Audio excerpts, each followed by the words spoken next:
Reconstruire la République centrafricaine qui sort d'une crise militaro-politique, voilà la priorité du nouveau président centrafricain. Élu le 20 février, Faustin Archange Touadéra entend pour ce faire s'inspirer du modèle ivoirien en matière de programme de sortie des crises et de reconstruction post-crise.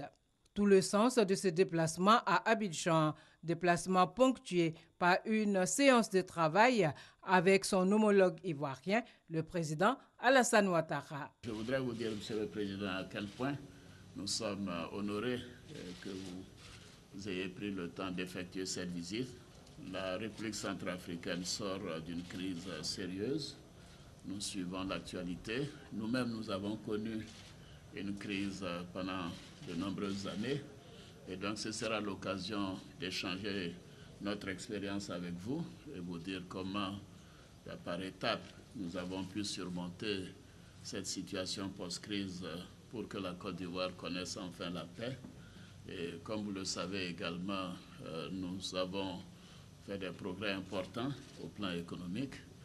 Nous venons de faire un pas essentiel en matière politique avec la mise en place d'une nouvelle constitution dans les tout prochains jours. En tout cas, nous sommes honorés de votre visite. Je voudrais vous dire que vous êtes chez vous ici, puisque vous avez passé une partie de votre jeunesse en Côte d'Ivoire. Donc, Monsieur le Président, merci d'être venu chez vous. Merci. Merci beaucoup. Nous voulons d'abord vous féliciter. Féliciter le peuple ivoirien pour, le vote de la nouvelle constitution, qui est une constitution moderne, qui va certainement propulser donc la Côte d'Ivoire. Et comme vous l'avez si bien dit, la République centrafricaine est en train de sortir d'une crise. Nous allons entamer donc un processus de désarmement, de réconciliation nationale, de cohésion sociale. Ce que vous avez connu, la Côte d'Ivoire a connu, et le peuple ivoirien, avec beaucoup de résilience, a pu sortir de cette situation.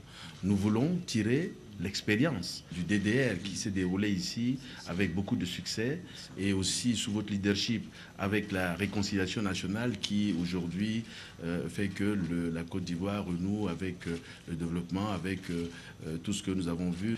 Ça fait un moment que nous ne sommes pas arrivés en Côte d'Ivoire, mais nous sommes arrivés, tout a beaucoup changé. Il y a de nouvelles infrastructures. Nous avons visité le BNET, qui est aussi un instrument, et je crois que nous voulons, par ce geste, renouer notre coopération à travers ces instruments pour la formation de nos forces de défense et sécurité. Nous pensons que vous puissiez nous aider. Nous sommes très heureux d'être ici en Côte d'Ivoire pour profiter de cette expérience qui a marché, et aussi profiter de votre voix pour solliciter d'autres partenaires qui pourront nous appuyer dans notre effort de relèvement. Autre rencontre importante à l'agenda du président centrafricain pour cette visite à Abidjan, la réunion avec les dirigeants de la Banque africaine de développement. Il sera question d'un appui financier de l'institution panafricaine à son pays, et ce, en prélude à la conférence des donateurs pour la Centrafrique qui se tiendra le 17 novembre prochain à Bruxelles, en Belgique.